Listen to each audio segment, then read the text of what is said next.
ஹே, அந்த ஸ்பெல்லிங் தப்பா இருக்கு. ஊப்ஸ், சரியா சொன்ன. நான் ஒரு தப்பு பண்ணிட்டேன். ஆனா நான் பென்சில் யூஸ் பண்றதுனால இத சரி பண்ண முடியும். கண்டிப்பா உங்களால முடியும். என்கிட்ட சிறந்த விஷயமே அதுதான். நான் எப்பவும் 2வது வாய்ப்பு தருவேன்.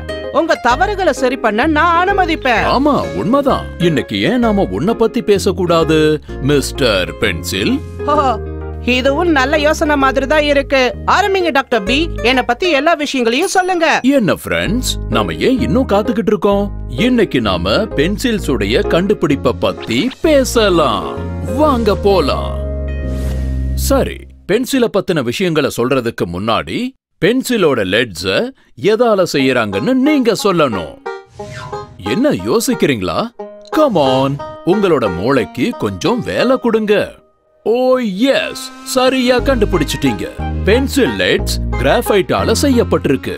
கிராஃபைட்டா? நான் அது உண்மையிலேயே லெட்ன்னு நினைச்சேன். வெல், கிராஃபைட் இங்கிலாந்துல இருக்கிற பாரோடெல்ல 1500களோட ஆரம்பத்துல கண்டுபிடிக்கப்பட்டது. அது எப்படின்னா, அந்த காலகட்டத்துல ஒரு நாள்ல சில மரங்கள் விழுந்திருந்தத உள்ளூர்காரங்க பார்த்திருக்காங்க. அதுக்குள்ள என்ன இருக்குன்னு பார்த்தப்போ அதுக்கு கீழே ஒரு வினோதமான டார்க் ஓர் இருந்தத பார்த்தாங்க. ஹே, இது என்னது? இது என்னன்னு தெரியல. கருப்பு மண் கட்டி மாதிரி இருக்கு. நிச்சயமா இல்ல, மண்ணை விட இது ஹார்டா இருக்கு. நமக்கு தெரிஞ்சவங்க கிட்ட இத காட்டலாம். அவங்க எல்லாரும் அந்த புது வினோதமான மெட்டீரியலை பத்தி யோசிக்க தொடங்குனாங்க. கொஞ்ச நேரத்திலேயே அந்த கருப்பு மெட்டீரியல், இதோட நிறம் ஒட்டுறத பாத்தீங்களா? ஓஹோய், ஆமா, இது ஸ்பெக்டாகுலரா இருக்கு. ஏய், இத வச்சு நம்ம ஆடுகளுக்கு அடையாளம் கொடுக்கலாம். அப்படி பண்ணா எந்த ஆடு யாரோடதுன்னு தெரிஞ்சிரும். இது ஒரு அற்புதமான யோசனை. இப்படிதான் அந்த உள்ளூர்காரங்க கிராஃபைட்டுங்கிற அந்த கருப்பு மெட்டீரியலை பயன்படுத்தி அவங்க ஆடுகளை குறிச்சாங்க. ஆனா சாலிடான ஒண்ணு அடையாளத்தை ஏற்படுத்துறது வினோதமா இருக்குல்ல? அது எப்படி நடக்குது டாக்டர் பைனாக்ஸ்? இது கிராஃபைட்டுக்கே உரிய ஒரு சுவாரஸ்யமான குணம். கிராஃபைட் கார்பன் ஆட்டம்ஸ் உடைய லேயர்ஸால செய்யப்பட்டது. இந்த கார்பன் ஆட்டம்ஸ் ஒண்ணு மேல ஒண்ணு அடுக்குன பிளாட்டான ஷீட்ஸ் மாதிரி இருக்கும். ஒரு பலவீனமான பாண்டால இணைக்கப்பட்டிருக்கும். இதனால கார்பன் ஆட்டம்ஸ் உடைய ஷீட் சுலபமா ஸ்லைட் ஆகும். அதனால ஒரு துண்டு கிராஃபைட்ட ஒரு பேப்பருக்கு குறுக்க நீங்க இழுத்தீங்கன்னா அது ஒரு அடையாளத்தை ஏற்படுத்தும்.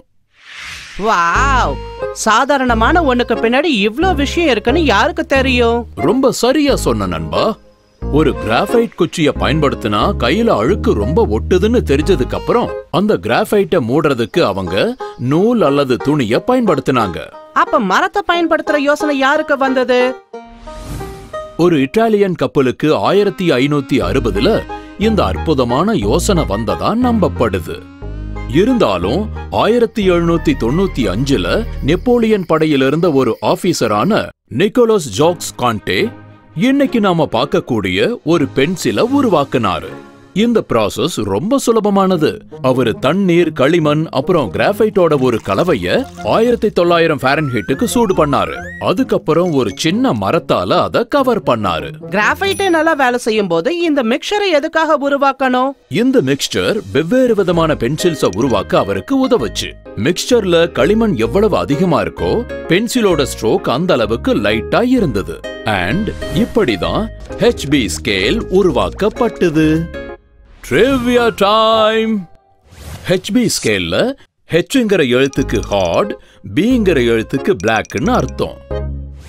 இந்த கிராஃபைட் கிரீக் வார்த்தையான கிராஃபின்ல இருந்து வந்தது.